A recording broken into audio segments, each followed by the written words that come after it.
السلام علیکم ورحمۃ اللہ وبرکاتہ۔ بسم اللہ الرحمن الرحیم۔ الحمد للہ وکفی وسلام علی عبادہ الذین اصطفی۔ اما بعد، میری عزیز ماؤں اور بہنوں، اس وقت میرا موضوع سخن ہمارے معاشرے کا وہ ناسور ہے جس نے زندگی کی بنیادوں کو ہلا کر رکھ دیا، سینکڑوں ہزاروں گھروں کو تباہ و برباد کر دیا اور کتنے ہی جذبات کو مسل کر رکھ دیا۔ یہ وہ بیماری ہے جسے آپ جہیز کے نام سے یاد کرتے ہیں۔ ایک حدیث میں حضور پرنور محمد عربی صلی اللہ علیہ وسلم کا پاک ارشاد ہے کہ جو شخص عزت حاصل کرنے کے لیے شادی کرے گا تو رب ذوالجلال ایسے شخص کو ذلت کے سوا کچھ نہ دیں گے، اور جو شخص مال کی لالچ میں شادی کرے گا تو اس کو فقر و فاقہ اور تنگ دستی کے سوا کچھ نصیب نہ ہوگا۔ گھر بیچ کر غریب کب تک بیاہے گا بیٹیاں، گھر بیچ کر غریب کب تک بیاہے گا بیٹیاں، کب تک یہ جہیز یوں ہی کھائے گا بیٹیاں۔ اگر ایسا ہی چلن سماج میں رہا تو ایک دن باپ پھر سے زندہ دفنائے گا بیٹیاں۔ اس عظیم الشان اجلاس میں شریک ہونے والی میری ماؤں اور بہنوں، آج ہندوستان کے اندر خاص طور سے جہیز ہمارے معاشرے کا وہ ناسور بن گیا ہے جو ایٹمی ہتھیار سے زیادہ خطرناک اور مہلک ثابت ہوتا جا رہا ہے۔ اس منحوس جہیز کی بنیاد پر ہندوستانی معاشرے میں روزمرہ اخبارات اور سوشل میڈیا کی رونق زار بن کر یہ سرخیاں چھپتی ہیں کہ فلاں شوہر نے اپنے سسرال والوں سے اسکوٹر یا بلٹ نہ ملنے پر نئی نویلی دلہن کو چلا دیا، کہ فلاں شخص نے مزید جہیز کا مطالبہ پورا نہ کرنے پر بیوی کو موت کے گھاٹ اتار دیا۔ بڑھتی ہوئی جہیز کی لعنت تو دیکھیے، بڑھتی ہوئی جہیز کی لعنت تو دیکھیے، دیتا ہے باپ بیٹی کو شوہر خرید کر۔ میری عزیز ماؤں اور بہنوں، اخبارات کی یہ سرخیاں اب غیر قوموں ہی کے بارے میں نظر آتی تھی، مگر افسوس سن افسوس کی رفتہ رفتہ ہمارے اسلامی معاشرے کے اندر یہ وبا پھیل چکی ہے۔ آج انٹرنیٹ، سوشل میڈیا اور اخبارات کے اندر جہیز کے لیے بھیٹ چڑھنے والی کہیں فاطمہ، کہیں عائشہ، کہیں شبنم و فرزانہ اسلامی معاشرے کی نام لیواؤں سے یہ کہہ رہی ہے، کاش ہماری اسلامی شریعت کتابوں کے بجائے عمل میں آ جاتی۔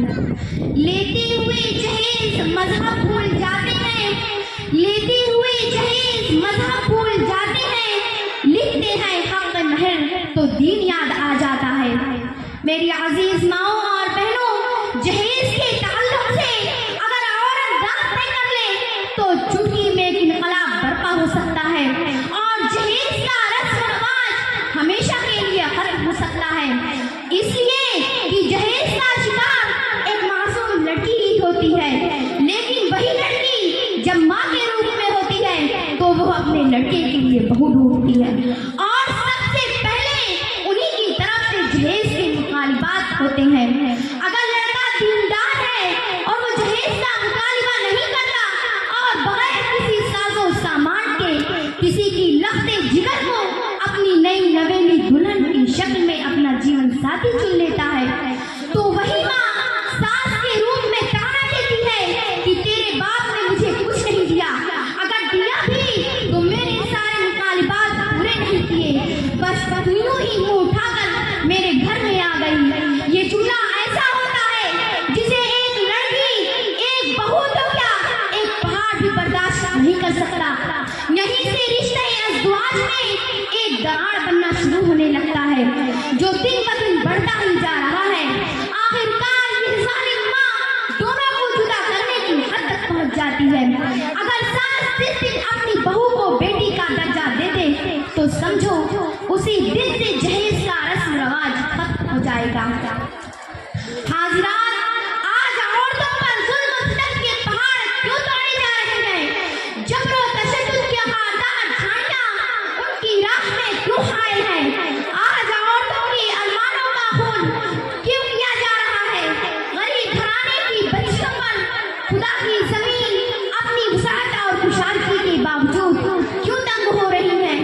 وجہ یہی جہیز ہے، غمِ جہیز نے چھینی ہے رخ سے رعنائی، غمِ جہیز نے چھینی ہے رخ سے رعنائی، شباب ڈھل گیا لیکن بجی نہ شہنائی۔ معزز سامعات، ساری دنیا تک یہ بات روز روشن کی طرح آیا ہے کہ جس گھر میں لڑکی جوانی کی دہلیز پر قدم رکھتی ہے تو اسی وقت سے والدین کی نیند حرام ہو جاتی ہے، زندگی کا ہر لمحہ سانپ بن کر ڈسنے لگتا ہے۔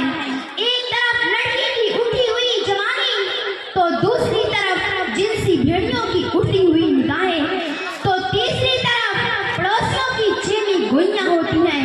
والدین اپنی اس گلاب کے پھول کو سجانے کے لیے جب کسی لڑکے کی تلاش کرتے ہیں تو جہیز کے مطالبات ان کے ارادوں کو وہی مسمار کر دیتے ہیں۔ ارے جہیز کے ٹھیکیداروں، کان کھول کر سن لو، ذرا دیکھو سید الانبیاء، تاجدار بطحہ، احمد مجتبیٰ، محمد مصطفیٰ صلی اللہ علیہ وسلم کی پیاری اور لاڈلی بیٹی حضرت فاطمہ رضی اللہ عنہا کا عقد مسنون اس انداز سے ہوتا ہے کہ جسم پر جو چادر ہے اس میں سونا پہ بند لگے ہوئے ہیں، اور بنت رسول صلی اللہ علیہ وسلم ہونے کے باوجود پیادہ پا شیر خدا حیدر کرار رضی اللہ عنہ کی گھر کی جانب روانہ ہو رہی ہے۔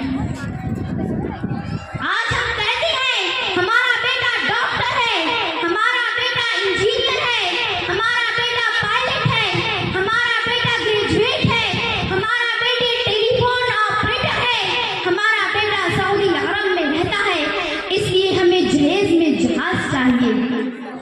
جہیز مانگ رہے ہو حیا نہیں آتی، جہیز مانگ رہے ہو حیا نہیں آتی، اگر تمہیں گوارا ہے تو بھیک بھی مانگ لو۔ ارے اولاد پیدا کر کے جہیز کی تمنا کرنے والوں، کان کھول کر سن لو، اگر تمہارا بیٹا ڈاکٹر ہے تو حضرت علی امیر المؤمنین تھے، اگر تمہارا بیٹا انجینئر ہے تو حضرت علی مجاہد تھے، اگر تمہارا بیٹا پائلٹ ہے تو حضرت علی خلیفہ رسول تھے، اگر تمہارا بیٹا گریجویٹ ہے تو حضرت علی فاتح خیبر تھے، اگر تمہارا بیٹا ٹیلی فون آپریٹر ہے تو حضرت علی پیکر ہدایت تھے۔ آئیے ہم سب مل کر اس بات کا عہد کریں کہ اس جہیز جیسی ملعون رسم کو مٹا کر دم لیں گے۔ وآخر دعوانا ان الحمد للہ رب العالمین۔ السلام علیکم ورحمۃ اللہ وبرکاتہ۔